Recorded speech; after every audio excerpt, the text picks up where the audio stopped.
Hello everyone, this is doctor Jeevesh Yadav.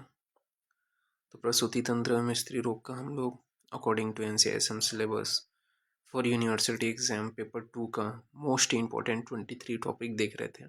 ठीक है, तो सीरीज को कंटिन्यू करते हुए आज की क्लास में हम लोग टॉपिक नंबर 22 के विषय में बात करेंगे। स्टार्ट करते हैं। तो आज का टॉपिक तो ये है आपका स्थानिक चिकित्सा का ही कंटिन्यूशन है, योनि धावन या योनि प्रक्षालन। ठीक है, धावन से क्या समझ रहे हो?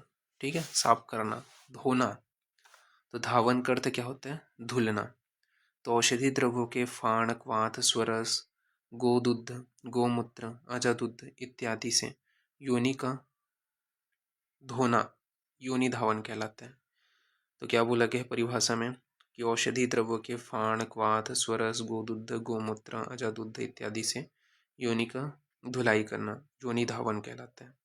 इसके पर्याय क्या क्या हैं योनि धावन का? तो योनि प्रक्षालन भी बोला जाता है, योनि परिसेचन भी इसे बोलते हैं, योनि आचमन भी बोला जाता है, योनि सेचन भी बोला जाता है। ये सभी योनि धावन का पर्याय है। योनि प्रक्षालन, योनि परिसेचन, योनि आचमन, योनि सेचन, ये सभी इसके पर्याय हैं। बेनिफिट क्या क्या हैं योनि धावन के?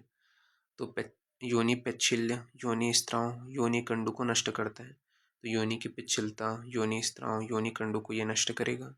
योनि जो है इसमें शुद्ध हो जाती है, तो योनि शुद्ध हो जाती है। योनि की अम्लीय माध्यम को बनाए रखता है, तो योनि का जो पीएच है, अम्लीय माध्यम है, उसको बनाए रखता है। तो ये योनि धावन या योनि प्रक्षालन में बताया गया। बात करें धावन में प्रयोग, व्याधि, ठीक है, और योनि धावन में कौन सा क्या क्या है।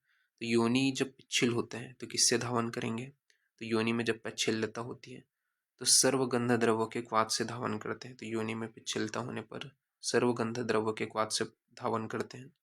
योनि में जब कंडू होते हैं तो आरक आदि कषाय से परिषेक करते हैं। तो योनि में जब कंडू होते हैं तो आरक आदि कषाय से परिषेक करेंगे।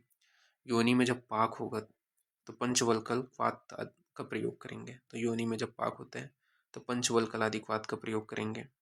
योनि में जब दह होते हैं तो चंदन आदि क्वाथ का प्रयोग करते हैं। तो योनि में जब दह होते हैं तो चंदन आदि क्वाथ का प्रयोग करते हैं। इसी प्रकार पित्तज आर्तोदुष्टि में पित्तज एवं गैरिक वात का प्रयोग करेंगे। तो पित्तज आर्तोदुष्टि में पित्तज एवं गैरिक वात का प्रयोग करेंगे। वातज आर्तोदुष्टि में सरल एवं मुग्ध पर्णिक वात का प्रयोग करेंगे। तो वातज आर्तोदुष्टि में सरल एवं मुग्ध पर्णिक वात का प्रयोग करेंगे। तो ये चीज ध्यान रखना है कौन से डिसीज में किससे किससे योनि का धावन करा रहे हैं।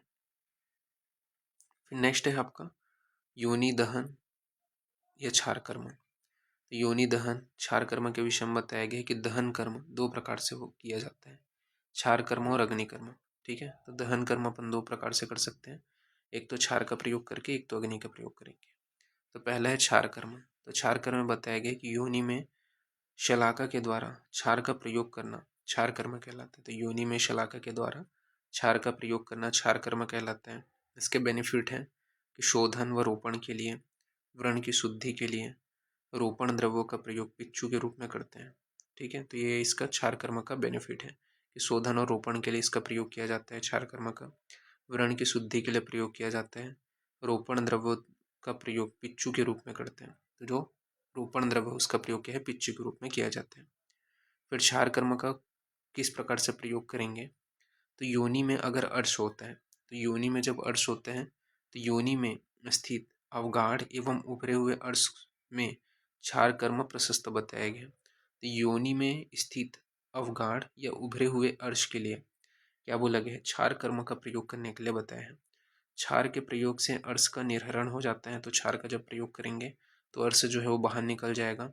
साथ ही साथ अदंश चिकित्सा के अंतर्गत वर्णित प्रयोगों मतलब अदंश चिकित्सा के अंतर्गत वर्णित प्रयोग करना चाहिए। ठीक है, तो ये यहाँ पे बताया गया, तो ये आपको ध्यान में रखना है। फिर नेक्स्ट है अग्निकर्म।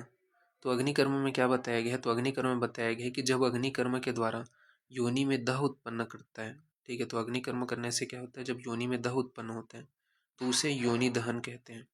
तो अग्निकर्म के द्वारा जब योनि में दह उत्पन्न होता है तो उसे योनि दहन कहते हैं।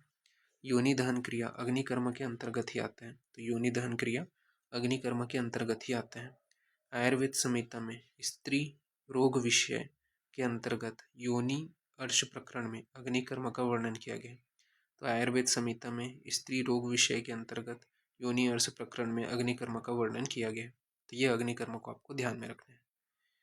फिर अष्टांग हृदय में योन्य अर्श चिकित्सा के अंतर्गत छेदन एवं दह कर्म के पश्चात उपदेश चिकित्सा का विधान है। तो अष्टांग हृदय कार ने योन्य अर्श चिकित्सा के अंतर्गत छेदन एवं दहन कर्म के पश्चात उपदेश चिकित्सा का विधान किया है। आधुनिक में इसे क्या है, थर्मल कॉटराइजेशन से कोरिलेट किया जाता है। तो ये चीज़ ध्यान में रखना है। तो इस प्रकार से टॉपिक नंबर 22 यहाँ पे शॉर्ट में हमने ये दोनों क्वेश्चंस बहुत इंपॉर्टेंट है, इसको आपको पढ़ना है, ठीक है, वो फिनिश होते हैं। नेक्स्ट जो क्लास होगा वो आपका फाइनल रहेगा, ठीक है, 23 नंबर का टॉपिक, उसमें अपन फाइनली कौन से और चीज़ें हैं जो आपको ध्यान में रखनी है वो अपन देखेंगे। तो अभी के लिए इतना ही, ठीक है। Thank you class.